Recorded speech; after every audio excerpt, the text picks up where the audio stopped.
The Chinese government is the biggest threat to the world. Hello, Demon Vizirac here, and I value truth, choice, and freedom. These are things that the Chinese government does not, and I just want to make a few people aware of what they're doing in the world. Let's start on Hong Kong, where you have people who are being ignored in their want to separate from China and become their own sovereign state. And by ignore, I mean the CCP are using their might to encroach on Hong Kong's freedoms. As Hong Kong have a more capitalist system to the rest of China, which is socialist, the CCP are forcing their governance on the region, rendering their autonomy mute in a you will obey or else situation. They have removed people who tried to stand for government in Hong Kong because they were pro-independence repeatedly through the years. This has saw the pro-independence movement in Hong Kong grow, but China continually tries to beat, intimidate and police their tyrannical laws over Hong Kong. This is done for the national security law, which makes it illegal to protest for independence. Succession to break away from the country also makes subversion illegal, undermining the power of authority of the central government. Terrorism, using violence or intimidation against people, which they themselves break. Collusion with foreign or external forces. They can essentially shape the lives of Hong Kongers. They can stop them protesting through imprisonment, labelling things they do terrorism. Stopping people running for office if they've been convicted under this law. Establishing their own security offices in Hong Kong, which aren't under the local authority jurisdiction. The Hong Kong chief executive can appoint judges to hear national security cases. More power over the judicial system, which they have the power over, on how it is interpreted, the word of law. Not the Hong Kong judicial system or policing bodies. Beijing's laws take priority.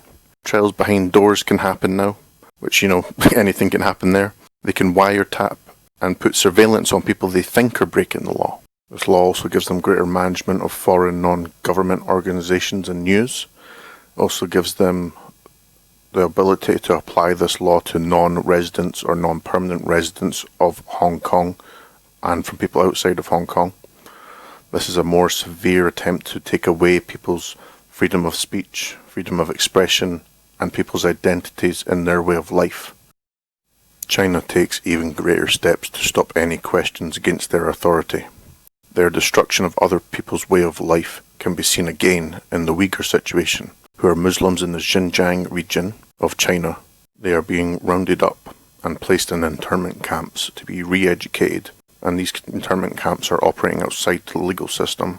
As they are interned in these camps without trial or charges, hundreds of thousands of Uyghur as well as other minorities are placed in these camps, the state purpose of which is said to be anti-terrorism and Sinicization, which is educating non-Chinese societies to come under their culture, laws, languages, social norms and philosophy, as well as other things. Uyghurs, Cossacks, Kyrgyz and other ethnic Turkic Muslims, as well as Christians and other foreign citizens such as Kazakhstanis, are being held in secretive internment camps around the region of Xinjiang.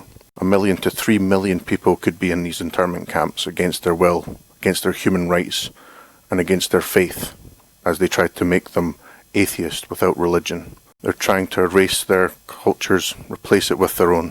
They are a danger to everyone's way of life.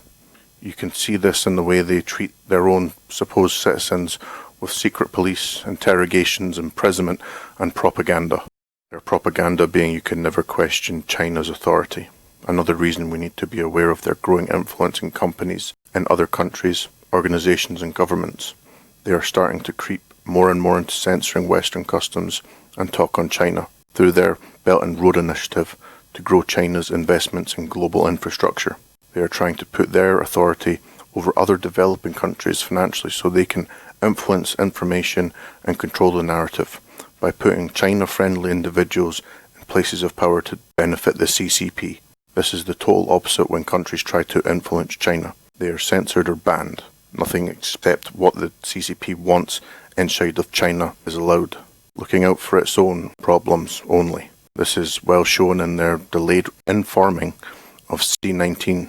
They used that time to buy other countries' medical supplies, used business influences to send even more supplies to China to ready themselves before telling everyone in 2020 what was happening in mid to late 2019 in China.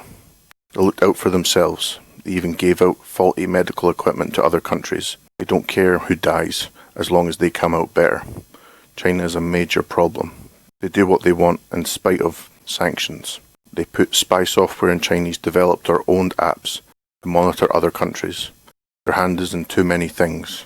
There is a need for a greater reaction against China, a pulling away from them. Don't do business with them. Don't let them buy into your country. Remove them. Strengthen ties with other countries.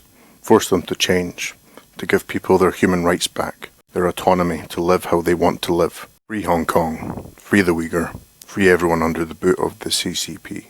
And I'm out.